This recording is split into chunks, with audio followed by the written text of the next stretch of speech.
Welcome to another video from the Voyager Middle School STEAM Lab. This video is about overhangs and how to prevent them or plan for them in FFF and FDM desktop 3D printing. So most desktop 3D printers have a problem with printing things with nothing underneath them. There's various solutions to this problem, but one solution is just designing your thing so that they don't have it. So how do you know if your designs are going to have a problem if you just send them to the 3D printer? Well, the classic rule is the YHT rule. So the Y goes up at an angle, so even though it sticks out, each layer will have support from the layer underneath it, and it goes up fine at an angle. Our 3D printer can actually go down as far as a 20-degree angle above horizontal. 45 is safe for pretty much all printers. The H on most printers will do just fine, because what will happen is the printer will recognize that this is a bridging situation, and it will build up both ends of the bridge, and then when it gets to the bridge, it'll go straight across. It won't try and go front to back. It'll go straight across, and there'll be like the way I like to describe it is it's a hot, sticky spaghetti noodle, but it's attached on this side and attached on this side, so it's only going to sag a little bit in the middle. And so it'll turn out pretty okay. The T is where the problem comes in, because as it's printing and it gets up to this part, when it starts to go out this way and turn these corners and makes this shape, there's nothing to hold it up to let it cool underneath it, nothing for it to stick to, so it just droops down. So that's the classic example. I'm going to show you how to check for overhangs here, and also to check for overhangs on the wall hook assignment and the ambigram assignment that I posted videos for. This one is a little bit not informative for what you can see. I'll show you. So there's a 3D printing button. I put one right up here. You can go to File and choose 3D Print. And when you go to 3D Print, I have mine set up to be the dimensions for my TAS 6 3D printer, but you can set it up to custom printer, or you can choose a printer from the list. But what it's asking before it shows you much is, where is the bottom of the model, because it doesn't know which side is the bottom. So you click here and you can click on the bottom, but if it's not a plane, see, this font doesn't have flat ends on the bottom, so it doesn't actually go in there correctly. So if I choose this plane though it's sitting on, it will work. Now it shows me how big everything will be inside my 3D printer, which is a nice size check. And what I do to 3D print stuff is I just scroll down here and click Save to File, and click Save and save it as an STL. Then I take it into Cura and get it ready for my TAS 6 or into MakerBot Print for the MakerBot Replicator 5. There's other things to look at here, but those are the primary things I use, except when I'm looking for overhangs. If I'm looking for overhangs and I can't trust my own brain, or I don't know what's going on, I might want to have it do an analysis for me. So what I do is I click on Preview.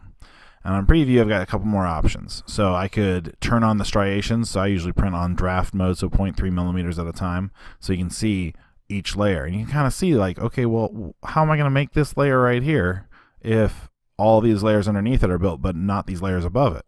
It's not going to stick to anything, especially on this font, because you can see there's actually a layer or so that would have to print before it even attaches up here.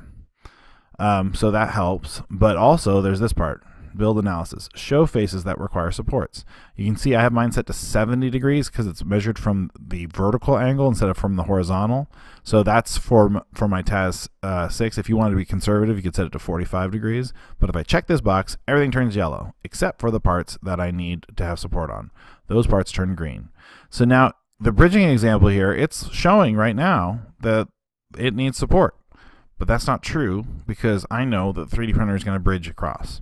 So I have to use my brain even here. But you can see the Y has got no green on it. The T, the undersides of the T have got green on them. So let's check this out for a couple of other examples. So here is, oh, well, maybe not. Let's close this one.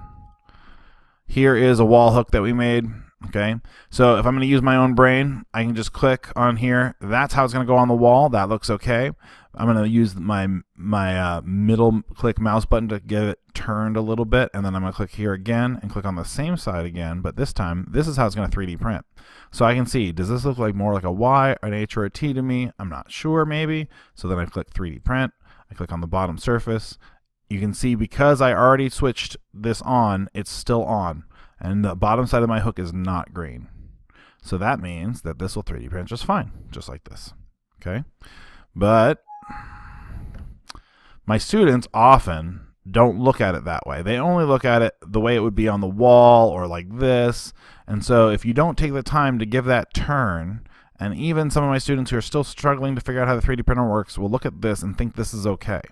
It is clearly not, because as I go horizontally, I'm going to hit this layer right here, and each layer is only 3 sheets of paper thick, and this part is going to be trying to print with none of this existing. And it can't just float in the air like that while it's waiting for everything else to make. It just doesn't work that way. So if I 3D print this one, and I click on the bottom, you can see, well, maybe not.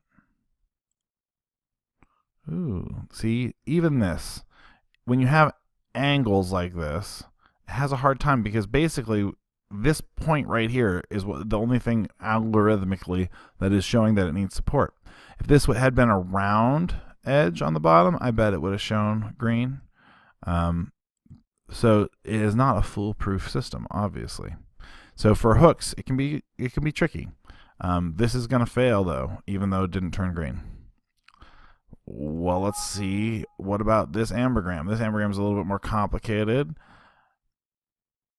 So there's a lot of different surfaces to worry about. And on this ambigram, one of the things that you have to worry about is, which way should I print this? There is no up or down once the object comes off the 3D printer. So when I choose to 3D print it, I could choose this surface as the bottom. If I do that, you can see this view is not really helping me out here. So let's close my 3D printer view and go back to my view mode and switch it to one pane only. Okay, so let's try that again. 3D print, and then I'm going to choose that surface. That way I print it upside down, sort of. You can see, if I look underneath here, these parts are problems. Now, some of these might be bridges, but they're not, because this edge here doesn't go all the way across. It goes halfway across and then turns around and comes back. Same thing here. Now, if I put a wall right here, then this might bridge, right? So that's what my students will have to do, is they'll have to look at this and say, well, I might have to put a little thin wall that's going to break off here, a little thin wall at the ends here, and then it'll bridge in between those areas. But the green really helps. So I can kind of see that this has 1, 2, 3, 4 areas that are overhangs, unless you're counting each one of these as 3. Then it's a lot more. And if I don't like that, I can try a different face. I can just delete that where it said face 1, and then I can try a different face. So let's say, well, what if I put this face down? Then I can look, and you can see there's still the problems with the E. The E you're just not going to get rid of. And then this is a real problem. See, I put that there, but this part actually sticks out beneath the surface. So unless in your printer software you're cutting off a certain amount, that's going to be a problem regardless. Now these kind of problems right here, they usually work out okay when they're close to the build plate. This, in fact, is a bridge.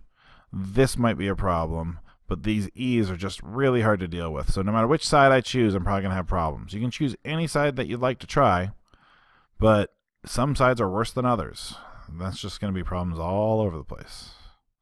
You want a nice flat surface to be attached to your build plate, and you want to pick which surface. So if you are evaluating your ambigram and you are trying to figure out which way to print it, you're going to choose 3D print. You're going to click on one side. You're going to count the number of overhangs and also use your brain and say, well, I could trim that part, but these ones are going to be really hard to support. And so I don't want this one. So I'm going to try the front of the E instead, and then it'll flip everything around. And then you can look again and say, ooh, I don't even know what to do about this. So then what if I put that part down? So it says lab like that. Well, then I need to put a wall here and a wall here. That'll create a bridge wall there. That's 3 walls.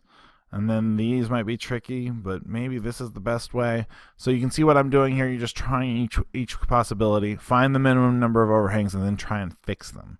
That is what you're going to do to fix your overhangs. So hopefully this is a helpful tool for you to identify overhangs. If you'd like to figure out how to add these walls in, I'll have another video that shows how to build in supports in an ambigram so that your ambigram is 3D printable. You have to watch that video separately.